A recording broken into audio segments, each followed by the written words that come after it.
Shalom, shalom, shalom a todos que están mirando. Le habla el Rabino Moshe Otero de los Caminos de Israel.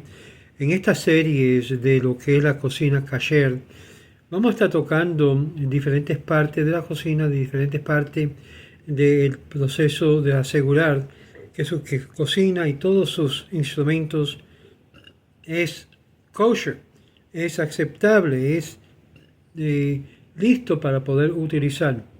Primero, en la segunda parte de la cocina judía, la segunda parte, primer capítulo, primero, segundo y tercero recipiente llega a jugar un papel muy importante, lo que se llama Keli Rishon, Keli Sheni, Keli Shlishi. Son los tres tipos de recipientes. Los sabios gradaron al calor de acuerdo al siguiente criterio. Keli Rishon, primer recipiente, es aquel recipiente que estará directamente sobre el fuego y donde se está cocinando. Obviamente sigue considerando como Keli Rishon lo que es el principal recipiente, aunque se lo retire del fuego, y mientras que la temperatura sea Yad Soleret Bo, donde hay que retirar la mano, se considera alrededor de 45 Celsius el nivel de calor de Soleret Bo. Se considera que en ambos casos este recipiente tiene el poder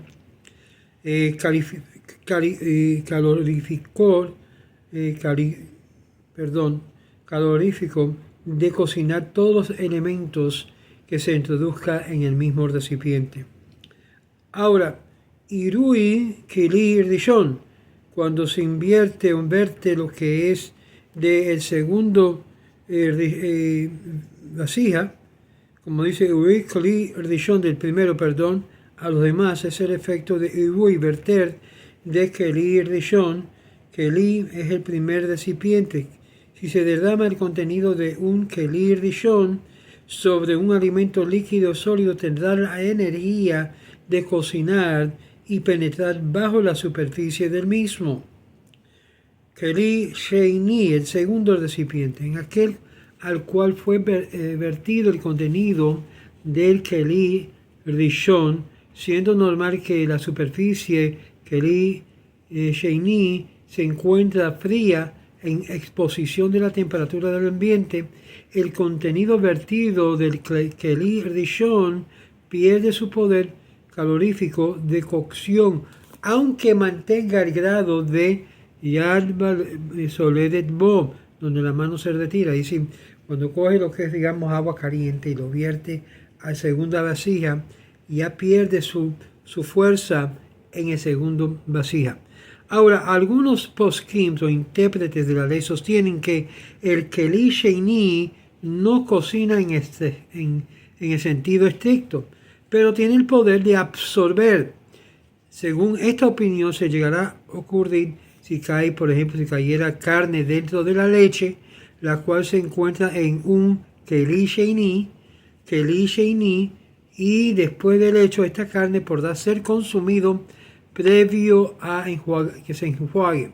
Aquí tengo, por ejemplo, estamos hablando acá, en la primera, segunda vasija, que cae, digamos, la carne, digamos, en la leche, y es leche fría, se cae ahí, simplemente enjuagando la carne, no habrá ningún problema previo. Keli Shlishi, ya estamos hablando ahora del tercer recipiente. Tercer recipiente es el recipiente dentro del cual fuese derramado el contenido de Keli Sheni, y los alimentos que ya se encuentran en ese recipiente no tienen ningún poder ni de absorción, como aprendemos. Ejemplo, al verter el Keli en el primer recipiente, y voy a usar, porque esta es una buena diagrama de cómo se menciona todo lo que estamos hablando aquí. Eso lo voy a ponerlo brevemente para que lo vean. Este es un buen libro para que se pueden conseguirlo. Y vamos a repasar este punto aquí. Y lo vamos a ver. Muy bien. El ejemplo que vamos a mirar aquí, el verter el contenido de el Keli Erdishon en el primer recipiente, el aire de la temperatura ambiente enfría el alimento. En el primer recipiente sobre el fuego, Keli Erdishon, al Gavei Ha'esh, en el primer fuego. El primer recipiente quitado del fuego, una vez que se remueve del fuego, todavía tiene el calor de 45 centímetros. El cucharón dentro del segundo recipiente se considera como un Keli Sheni. El segundo recipiente, ¿qué es lo que vemos acá? Vemos acá el primer paso de Keli Erdishon bajo el fuego. En el segundo diagrama, abajo, Keli Erdishon, se ve el segundo vasija. Luego se vierte en el tercero, Keli Shlishi, que es Iruve, ya se está derramando en el tercero, y el tercero en la cuarta, sería por ejemplo el plato de sopa, ya sería el cuarto, y luego de ahí se saca una cucharada en el quinto. El Keli Erdishon es el que se está calentando, es el más caliente, y es ahí donde se pone y se puede invertir en el Keli Sheni o del Keli Sheni, el segunda vasija, al Keli Shlishi. Y esto es unos ejemplos muy importantes de tener en mente cuando están cocinando. Y asimismo la cuchara basari, que significa carne, por hecho de haber estado en contacto con la leche, deberá ser enjuagado antes de volverse a emplear. En este caso introdujeron esta cuchara dentro del café con leche, por ejemplo. Y Kaf Basarit Bat Uma Yoma, es decir, la cuchara basarí y la Bat y Yoma por 24 horas fue utilizada, y durante las 24 horas se espera para enjuagar, o decir, para cacharizar si necesita de nuevo. ¿Cuál es la decisión? El din. El din es que el café y la cuchara están permitidos, pues se encuentra en el Keli Sheni, en segunda vasija, segundo, o el Keli Shlishi, en la tercera. Pero la pregunta se hace, ahora bien, tenemos el caso de la introducción de una cuchara de carne, basarí, que fue utilizado durante las últimas 24 horas dentro de un Keli Erdishon basarí, dentro de lo que es una vasija primaria de carne. El Keli Erdishon basarí en un Keli Erdishon halevi, es decir, estamos mirando la vasija primaria de carne en una vasija principal de leche. El Keli Erdishon halevi con la leche hirviendo en su interior. ¿Cuál es la decisión? ¿Cuál es el din? ¿Qué es lo que se debe hacer? Este depende en algunas variables. Si la cuchara basarí tiene la categoría de yomá, es decir, bat yomá, es decir, por tanto decidimos que el sabor basarí carnero todavía permanece y aporta su sabor, es decir, que el sabor basarí saborea la leche y la leche no podrá ser consumida, sería prohibido, y la cuchara requeriría hagalá, es decir, limpiarlo con agua caliente. Sin embargo, si la cuchara basarí representa una 60ª parte del volumen de la leche, en el efecto la cuchara se anula y no aporta su sabor a la leche, es decir, que la cantidad es 60% más de la parte del volumen de la leche, y por lo tanto, en efecto, la cuchara se anula y no aporta de su sabor a la leche. Obviamente que el juicio de considerar que nos encontramos ante un caso de anulación en una 60ª parte corresponde a una autoridad rabínica.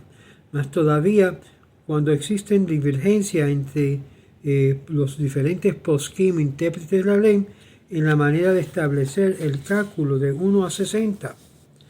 Otros dos variables que se consideran son una de volumen y el del peso, más la cuchara, otro del material en que está fabricada la cuchara es de madera, es de acero, es de hierro, es de madera, como digo, plástico. En el caso en que la cuchara fuera introducido 2 veces en el cálculo, será 1 de 120 en relación al volumen de la leche. Si la cuchara basarí no tuviera categoría de Bat Yoma, es decir, 24 horas, por lo tanto el sabor basarí carneo no aporta, y es decir, suponemos que si bien se disuelve el sabor carneo en la leche, no obstante, carece de la fuerza mínima para la leche. En consecuencia, la leche podrá ser consumida y la cuchara de todos modos requeriría hagalá, es decir, que se hierve en agua caliente. Todo lo que tiene que ver con hirviendo, cacharizando algo con agua caliente se llama hagalá. Si no pudiéramos saber si la dicha cuchara tiene categoría de Bat Yoma, los Jajamim establecieron que Stam Keilim Anim Binei Yomam, es decir, establecieron que la cuchara tiene la categoría de algo neutral, en un sentido que las vasijas tienen lo que es el estado de 24 horas. Esto es que la mayoría de los utensilios se consideran como no utilizados dentro de las últimas 24 horas, y en el caso de que alguna duda se presenta, no es necesario abstener de beber la leche hasta una posible averiguación de cuándo ocurrió su último empleo. Ejemplo: si introdujeron una cuchara basarí de carne, Bat Yoma, dentro de la leche hirviendo sobre el fuego. Número 2. La cuchara retiene en el material de la cual está compuesto el sabor de la carne y la leche mezclado. Número 3. Estos son los casos: si no hay 60 veces el volumen de la parte introducida de la leche, estará toda prohibida. Si la cuchara que fuese introducida 2 veces consecutivamente se requiere 120 veces en volumen de la parte introducida. Número 5. Si no hay 100 veces para anular esta mezcla prohibida, la leche estará toda prohibida. Número 6. Estará prohibida aumentar el líquido para llegar a que haya 60 veces el volumen de la cuchara. Está textualmente escrito en la Torá: no comerán todo cadáver al habitante no judío de tu ciudad si se lo darás. ¿Qué significa esto? Claramente, no comerán todo cadáver al habitante no judío de tu ciudad se los darás. Deuteronomio capítulo 14, verso 21. Los sabios dedujeron de este versículo que únicamente el cadáver que contiene nevelá, es decir, un animal muerto en forma natural que cayó, murió y en desacuerdo a las prescripciones específicas del mandamiento de la Torá, shejitá, siempre y cuando sea comestible por un no judío, se llegará a descomponerse, deja categorizarse como nevelá. Es necesario señalar que una shejita no hecha según las particulares prescripciones que la convierten en kashera, transforma automáticamente al animal nevelá, es decir, que no es necesariamente kasher. Ahora, vamos a ver en el próximo video al habitante no judío de una ciudad, si lo vas a dar, lo que es el animal no kasher. Interesante, a mí me preguntaron esta misma semana si yo conocía algún carnicería no judía que podían venderle la carne a ellos, porque es la costumbre ashkenazí y la mayoría de los judíos en América de no comer la parte trasera de la vaca. Aunque, escuchen muy bien, aunque por los sefaradim se sabe que se puede comer la parte trasera mientras que hagan lo que es nikor. Nikor es cortar la parte de la vaca donde está el nervio ciático y todas las cosas que están en su alrededor. Es interesante que muchos de los carniceros cubanos saben hacer Nevelá, aunque no son judíos, saben hacerlo. Y hay muchos en Israel que son sefarditas que saben hacerlo. ¿Por qué entonces venden toda la carne a la parte trasera de la vaca que fue a la matanza kasher? ¿Por qué se lo venden a carnicería y a empresas no kasher? Porque la mayoría de los del mundo que practica shejitá no sabe hacer nikor. Y aquellos que saben hacerlo, aún así, no se consideran entre la comunidad ashkenazí como kosher. Sin embargo, entre las comunidades sefaradí en Israel y algunos aquí en Estados Unidos saben hacer nevela, saben remover lo que es la grasa prohibida que está en esas secciones. Y por lo tanto, esa parte trasera de la vaca se puede consumir mientras que hay la supervisión rabínica sefaradí, que pueden dar ojo que en sí han removido la parte del nervio ciático de la vaca. Esto es una de las cosas que yo, a través de que el rabino Abraham de León Cohen, de bebita memoria, me decía que esto es lo que hace una gran diferencia entre lo que es una kashrut sefaradí y no sefaradí. Los sefaradim que conocen estas leyes saben que pueden comer la parte trasera. Lo que hay que tener cuidado es no comer lo que es el nervio ciático. ¿Por qué? Porque leemos en la Torá cuando Jacob estaba luchando con Esaú, que el ángel antes que se apartó le tocó lo que es el muslo de encuentro y afectó su caminar, y por esa razón dice que los hijos de Israel tomaron sobre sí el no comer lo que es el nervio ciático. Antes se comía, no había ningún problema, pero después de ese momento los hijos de Israel decidieron no comer lo que es el nervio ciático. De esa parte. Sin embargo, las comunidades ashkenazí y muchos de los hasídicos automáticamente eliminan toda la parte trasera de la vaca. Esto lo que leemos en la Torá claramente, específicamente en referencia de el nervio ciático, que no se puede comer el nervio ciático. Y es por eso que hay aquellos que tienen la especialización de saber cómo remover el nervio ciático, hasta el día de hoy si lo practican. Ahora, vamos a ver en sentido de esto, al habitante no judío de tu ciudad se lo darás, es decir, la carne que no es kasher, lo que es no kosher. Hay una matanza y no resultó bien, es nevela, se lo da a lo que es el pueblo no judío, para que ellos lo puedan consumir. Y esto se llama y significa, nevela significa, si el shohet matarife efectuó la shejita, hay nada ritual, con un cuchillo que no responde a los requisitos de la ley, este animal no podrá clasificarse como kasher. En cambio, es denominado nevela o nevela.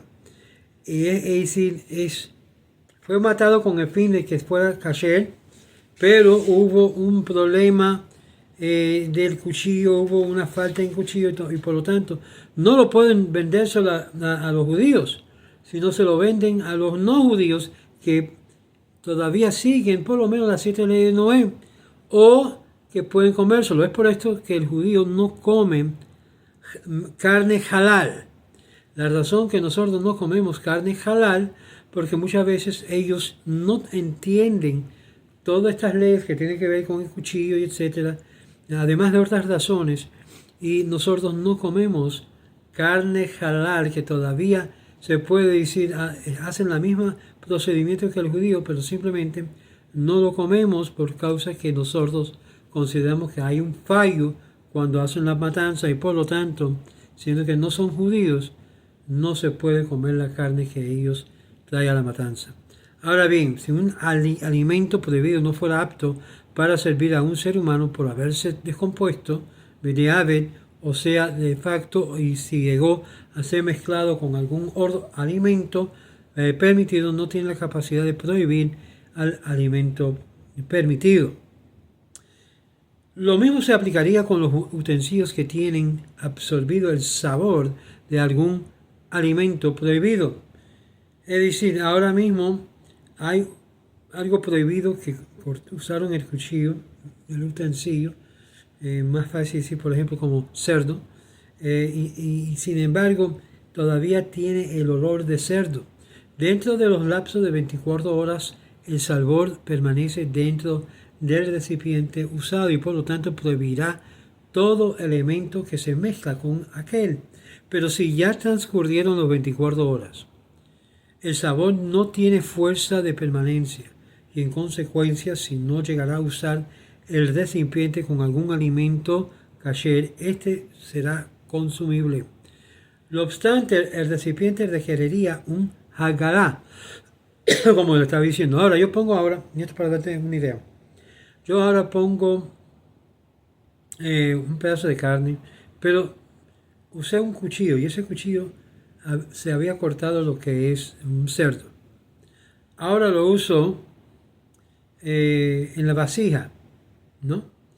La vasija supuestamente está contaminado con el olor del cerdo. Claramente hay que esperar 24 horas para poder utilizar esa vasija y después de esas 24 horas se hace un lavamiento de agua caliente. Y antes de esto ya está dicho, en la estricta circunstancia, después del hecho, se puede utilizar para lo que es producto kasher. La pérdida de la fuerza de permanencia y una vez transcurridas las 24 horas, decimos que deja de ser un recipiente benyomo. Se denomina en halajá noten ta'am lifgam, literalmente dar sabor perjudicial. En el recipiente tiene la categoría de she'eno benyomo, que sea transcurrido su día, y la fuerza de permanencia del sabor dentro de 24 horas se denomina halaja. Es decir, la halajá, la ley, literalmente da sabor beneficioso, y el recipiente tiene categoría de benyomo. Esta clasificación hace diferencia en el din, en la decisión de gran importancia. Por ello es importante respetar el transcurso de las 24 horas efectivas en sentido estricto, ni en un segundo menos ni un segundo más. El día lunes a la 1 de la tarde cocinaron lácteos en un recipiente. El día martes a las 2:30, es decir, 30 minutos antes que se transcurran las 24 horas desde la utilización del recipiente por la primera vez, cocinaron erróneamente carne en el mismo recipiente. La carne estará prohibida, pues el sabor lácteos absorbido en el interior del recipiente todavía beneficia. Es decir, decimos que se percibe gusto de leche a la carne mientras que no haya 60 veces de su volumen en el lugar. No obstante, si el olor fue cometido a las 1:15 de la tarde del día martes y la carne estará permitida, pues el sabor lácteos absorbido en el interior del recipiente no beneficia a la carne, sino por el contrario perjudica, es decir, no se percibe el gusto de la leche. Común sino degradado. El recipiente requiere hagalá. Hagalá es limpiándolo con agua caliente. Mucha gente lo hierve con agua caliente. Y así se repara el gusto del mismo. Ahora, para los ashkenazim, quienes se rigen según los dictámenes del Ramá, el concepto de Natan Ta'am, Noten Ta'am Lifgam, que el sabor perjudicial presente en el recipiente, no prohíbe su contenido. No podrá aplicarse si es que se cocinó carne junto con vegetales y o ingredientes picantes tales como ajo, cebolla, pimienta. Recuerden que estos ingredientes también cocinan, aunque no están siendo cocinados en alguna cocción. En un recipiente jalabi, o si para la cocción utilizó líquidos considerados fuertes, tales como el vinagre, salmuera, etc. En todo caso, el juicio de picante de un alimento debe ser considerado y consultado junto a una autoridad rabínica. En términos generales, estos ingredientes tienen la capacidad de despertar de beneficios de sabor, es decir, de convertir noten ta'am lishbach, aunque hubieran transcurrido las 24 horas. Nuevamente importante recordar que los Jajamim fijaron el axioma central de Satam Kilim Anim, es decir, Stam Kilim Anim, es decir, que Kam Kilim Enam Benei Imom, queriendo significar que la mayoría de los casos establecido el principio que los utensilios no han sido utilizados durante las últimas 24 horas, es decir, que frente a la duda podemos decidir si transcurrieron 24 horas necesarias, siendo en consecuencia no necesario abstenerse de consumir un alimento de estas circunstancias. No obstante, si se conociera la información, descubriera que no transcurrieron los debidos 24 horas, es decir, superiamos que el recipiente es Ben Yoma, 24 horas, automáticamente el alimento en cuestión vuelve a estar prohibido. La información disipa la duda y por lo tanto no es aplicable el axioma de lo que decimos Stam Kelim Enam Benei Yomam. Y aquí vemos el caso presente.